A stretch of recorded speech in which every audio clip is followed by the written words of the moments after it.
Well, everybody, this is Jason. Just wanted to share something with you here briefly. What I have here is Paratrooper and the first edition of Yanks.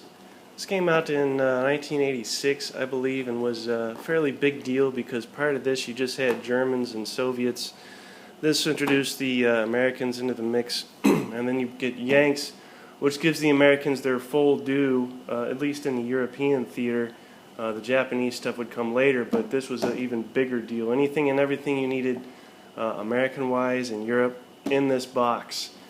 Fast forward to now, and you get this. This is the second edition of Yanks, long anticipated. I'll set them side by side. The box art for both is rather appealing, in my opinion. Not sure which one I like better. Yeah, but that's irregardless. So, what is the difference? What's going on here with the first edition and the second edition? Should I get the first edition? Should I get the second edition? Should I get both? What the hell do I do? It's not that complicated, really. Which should you get, in my opinion, the second edition? Why? It's available. The first edition, unless you find a mint copy of it, you're going to get a used copy of it, and pieces are going to look crummy and stained and oily and nasty, and you get the hard mounted mat boards in here. What am I talking about? Back in the day, ASL had hard mounted mat boards, which is what this is. Plus, what is this, a lime green? What's going on with the grass here? See that? And that was all fine and dandy for the time.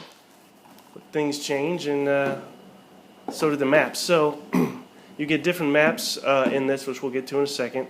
But yeah, you get new fangled, untouched pieces. If you want to clip them, you can. If you don't have to. I myself don't clip, and I keep telling myself I never will, but never say never. So far I haven't. What else? So yeah, let's move right into here and see what we got. With the second edition, and the reason I showed Paratrooper and Yanks is because, for the most part, both of those are now included in here, whereas you had to buy these separate.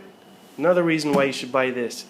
For the most part, almost all of Paratrooper is in here. Anything you would want from Paratrooper is in here, as well as what came with Yanks. So, for instance, in the first edition,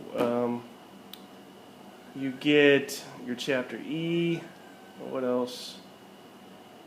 Looks like scenarios 19 through 26. Is that right?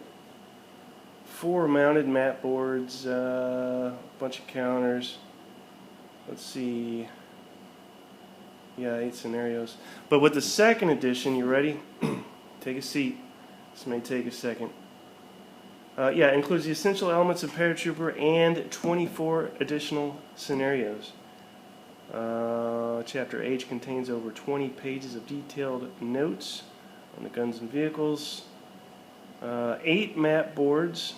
You get 16 through 19, 24, 40 through 41, and 46, which they say will help you play many of the 40 scenarios inside here. So, the 16 original scenarios from Yanks and Paratrooper, all rebalanced, mind you, as well as 24 more out-of-print scenarios, renumbered and rebalanced, all with existing errata incorporated. So there you have it. Reason enough, in my opinion, right there. You just get more bang for your buck with this. It's available. Just get this. What's inside? Some of you may already know, but I'll share that with you. This. Got to have that. You'll learn why as you read the rules. Very important. And then your Chapter H notes.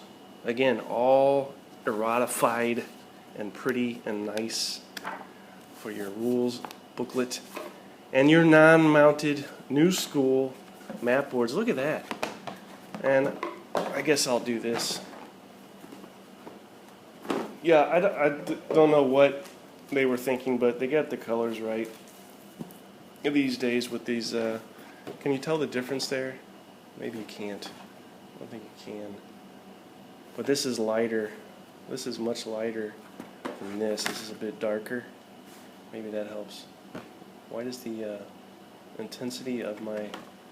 Okay, I'm not a camera whiz kid, but there's a setting on my camera that will affect why this is happening, and I don't know what that is. Anyway, these are your non-mounted cardstock mat boards, which work just fine because there's a thing called plexiglass you can place over them. They don't need to be mounted. Another reason a mounted mat board sucks is once it's warped, it's warped. There's some counters for you. Got some Germans on there. Some information counters. Nice little happy stream, as Bob Ross would say.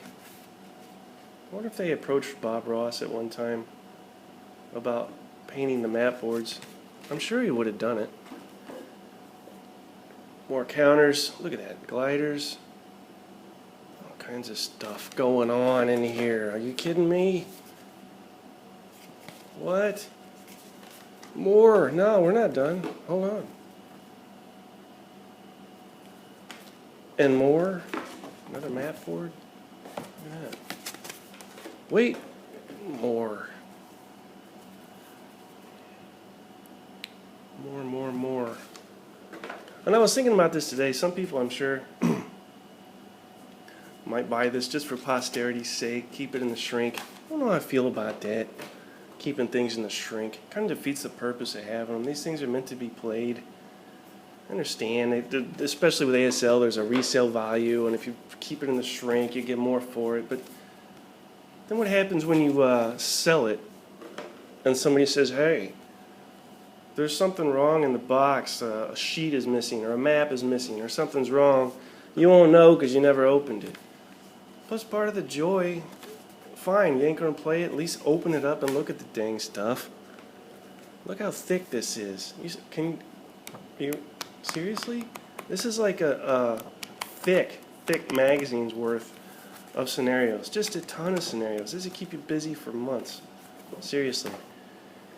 And this as well. This blue sheet of paper is also extremely important when it comes to ASL. Again, if you check the rules, you'll figure out why. It'll explain everything in the rules. So that is the second edition ASL Yanks. Run out and buy it. Too late to pre-order. Now you got to get it at full price. I pre-ordered mine a long time ago when it first became available, and glad I did. And of course, cat wouldn't be a cat unless it did this. You're welcome for your new Yanks box top. That's it. Thanks for watching. Talk to you guys later.